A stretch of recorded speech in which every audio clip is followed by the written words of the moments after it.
কন্যা রেবতী, কন্যা শতভিষা ইত্যাদি আমার 27টি কন্যার বিবাহ হয় সোমদেবের সাথে। কিন্তু দেবতা শশী কন্যা রোহিণী ছাড়া অন্য কোনো পত্নীকে স্ত্রীর মর্যাদা দিতেন না।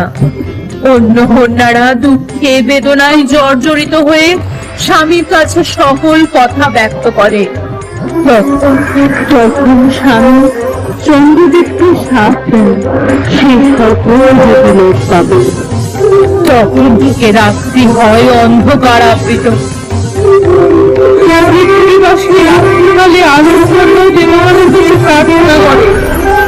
দেবতারা তখন মহেশ্বরের বন্দনা করেন। তখন শম্ভুদেব জগৎ গীতার্থে চন্দ্রকে জ্যোতি দান করেন। এতে অতিশয় ক্ষিপ্ত হন স্বামী, উপস্থিত হন